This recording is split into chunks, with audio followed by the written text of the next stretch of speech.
ஓம் ஸ்ரீ பிரித்யங்கரா தேவியே போற்றி போற்றி. நல்லதே நினைப்போம், நல்லதே நடக்கும். சக்தி பிரித்யங்கரா குழந்தைகளுக்கு இந்த தாயின் ஆசீர்வாதம் என்றுமே முழுமையாக கிடைக்கட்டும். மனதில் ஏதோ ஒரு ஆறாத ரணம் இருந்து கொண்டிருக்கிறது.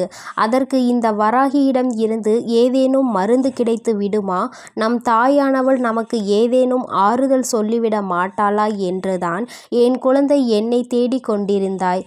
என் தங்கமே, நீ என்னை தேடியது தெரிந்தவுடன் அம்மா உன்னை காண்பதற்காக ஓடோடி வந்துவிட்டேன். என் குழந்தையே, எப்பொழுதுமே ஒரு விஷயத்தை நன்றாக புரிந்து கொள்ள வேண்டும். சிலர் உன்னை வெறுக்கிறார்கள் என்றால் நீ மனதில் வேதனையோடு இருக்கின்றாய் அல்லவா? என் தங்கமே, நிச்சயமாக ஒருவரை முழுதாக புரிந்து கொள்ளாமல் அவர்கள் உன்னை வெறுத்து விடலாம். ஆனால் ஆரம்பத்தில் உங்களிடம் எப்படி நடந்து கொண்டார்கள், எப்படி பேசினார்கள் என்பதை அவர்கள் ஒருபோதும் நினைத்து பார்ப்பது கிடையாது. தேவைக்காக மட்டுமே பழகுகின்ற அன்பு என்பது உன்னை நிச்சயமாக எப்பொழுது வேண்டுமானாலும் விட்டு செல்லலாம். என் குழந்தையே, கடைசி வரைக்கும் தொடர வேண்டும் என்று நினைக்கின்ற அன்பானது எல்லா கஷ்டத்தையும் எல்லா அவமானத்தையும் தாண்டி உன்னை நிச்சயமாக தேடி வந்து கொண்டிருக்கிறது. என் குழந்தையே, அதை நீ புரிந்து கொள்ளாமல் இருந்ததனால்தான் இப்பொழுது இப்படி ஒரு சூழ்நிலையில் இருக்கிறாய். ஒரு நிமிடம் கூட அவர்கள் சிந்திக்கவில்லை தன் பக்கம் என்ன தவறு இருக்கிறது என்பதை. இல்லை அல்லவா? நம்முடைய இடத்தில் அவர் இருந்தால் அவருடைய மனநிலையை எப்படி இருக்கும் என்பதையும் அவர் சிந்திக்கவில்லை. என் குழந்தையே, நீ இப்பொழுது உன் மனதில் வைத்திருக்கின்ற எண்ணம் என்ன என்று அம்மா உனக்கு தெளிவாக சொல்லிவிடவா? என் குழந்தையே, நீ உன்னை பிரிந்து சென்ற உறவை நினைத்து வருத்தம் கொண்டிருக்கிறாய். அப்பொழுது நீ என்ன நினைக்கிறாய் தெரியுமா?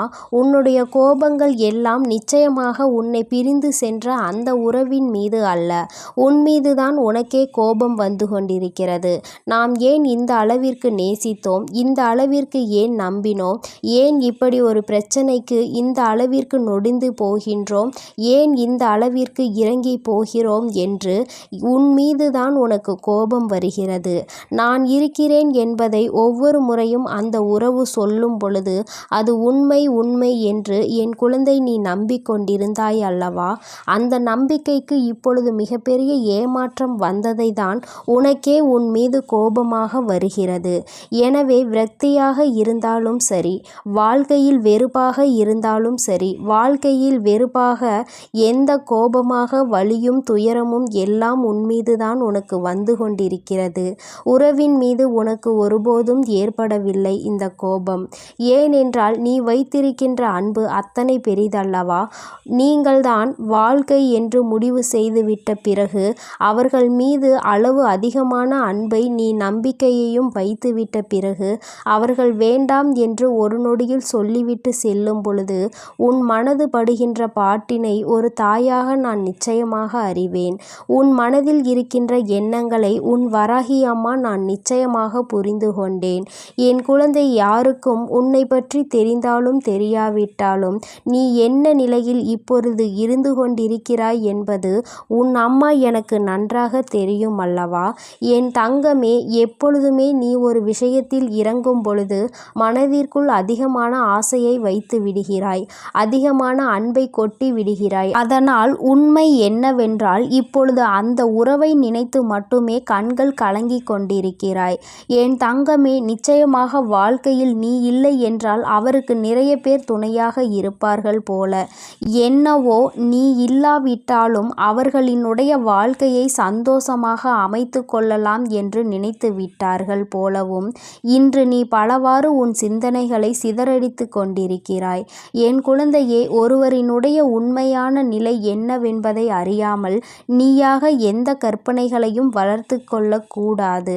அன்பு குறைந்தது, நிராகரிப்புகள் தொடங்க ஆரம்பித்து விட்டது என்பதற்காக அவர் மனதில் இருக்கின்ற எண்ணங்களை நீ புரிந்து கொள்ளாமல் விட்டுவிடக்கூடாது. நம் பக்கம் என்ன தவறு இருக்கிறது என்பதை ஒரு நொடி சிந்தித்து பார்க்க வேண்டும். உன் பக்கத்தில் நீ இத்தனை வேதனைகளையும் அடைகிறாய் அல்லவா? அந்த அளவிற்கு உன் மனதில் நீ இறங்கி சென்று வேதனைகளை அப்பொழுது நீ ஒரு நிமிடம் சிந்திக்க வேண்டும். நாம் என்ன தவறு செய்தோம் என்று. நம் வாழ்க்கையில் நம் உறவு நம்மை விட்டு பிரிந்து செல்கின்ற அளவிற்கு என் குழந்தை நீ என்ன தவறு செய்தாய் என்பதை நீ உணர்ந்து கொள்ள வேண்டும் வேண்டும் அல்லவா? என் குழந்தையே, பிரிந்த பின்பு மேலும் மேலும் அழுது அழுது புலம்புவதை விட பிரிவிற்கான காரணத்தை நீ சரி செய்து கொண்டாயானால் நிச்சயமாக உன்னுடைய வாழ்க்கை உனக்கு சொர்க்கமாக மாறிவிடும். அதிகமாக நேசித்ததால் தான் அவர்கள் பேசாத ஒவ்வொரு நிமிடமும் உனக்கு நரகமாக மாறிவிட்டதல்லவா? என் தங்கமே, ஒன்று உன்னை புரிந்து கொள்ளாதவராக இருந்தால் அவசியமாக நீ எத்தனை நேர்மையான வாதங்களை எடுத்து வைத்தாலும் உனக்கு சாதகமாக ஒருபோதும் தீர்ப்பு கிடைக்காது. ஆனாலும் உன்னை உண்மையாக ஒரு உறவு நேசிக்கிறது, உன்னிடத்தில் உண்மையான அன்பு கொண்டிருக்கிறது என்றால் நிச்சயமாக மீண்டும் இந்த வாழ்க்கை உனக்கு நல்லபடியாக தொடரும் என்பதில் எந்த ஒரு மாற்று கருத்துமே கிடையாது. காத்திருப்பதனால் ஏற்படக்கூடிய வலி என்னவென்று நிச்சயமாக உண்மையாக நேசித்திருந்தால் அது உனக்கு தெரிந்துவிடும். உனக்கு புரிந்து விட்டது. அது இப்போது உன்னுடைய உறவு உண்மையாக நேசிக்கிறதா என்ற சந்தேகமும் உனக்குள் இருந்து கொண்டிருக்கிறது. என் தங்கமே, நினைக்கும் நேரத்தில் எல்லாம் பேச முடியாத நிமிடங்கள் இப்பொழுது உனக்கு அதிகமாகிவிட்டது. முன்பெல்லாம் அருகிலே இருந்த ஒரு உறவு இப்பொழுது தூரமாக இருக்கிறது. அங்கிருந்து அழைப்பு வராதா என்று காத்து கொண்டிருக்கிற உன்னுடைய இதயத்தின் வலி என்னவென்பதை உன் அம்மா நான் நன்கு புரிந்து கொண்டேன். அது எத்தனை அதிகமான வலி என்பது நிச்சயமாக எனக்கு தெரியும். என் தங்கமே, பேசாத நேரத்தில் உனக்கு வலிகள் இருந்தாலும் அந்த அழைப்பு ஒரு நிமிடம் வந்துவிட்டால் அவையெல்லாம் அனல் போல பறந்துவிடும். உனக்குள் இருந்த இத்தனை எண்ணங்கள், இத்தனை சிந்தனைகள், இத்தனை கோபங்கள் எல்லாம் உன்னை விட்டு பறந்துவிடும் என்பதை நான் நன்கு உணர்வேன். என் தங்கமே, உனக்கான அழைப்பு மிக விரைவாகவே வரப்போகிறது. உன் மனதிற்குள் இருக்கின்ற அன்பு உண்மை என்பதால் நிச்சயமாக அந்த அன்பு உன்னை தேடி வரப்போகிறது. அந்த அன்பிற்கு உன்னை பற்றி புரிவதற்கு சில கால தாமதம் எடுத்துக்கொண்டது. உண்மைதான். ஏனென்றால் சில மாய சூழ்ச்சி வலைகள் அங்கே பின்னப்பட்டிருந்தது.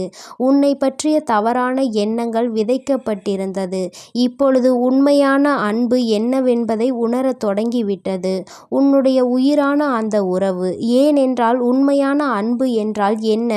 தன்னை உண்மையாகவே யார் அதிக அன்பு வைத்து பார்த்து கொள்வார்கள், நம் மீது உண்மையான அக்கறை கொண்டவர்கள் யார் என்பதை ஒரு நாள் வெட்ட வெளிச்சமாக தெரிந்துதானே ஆக வேண்டும்.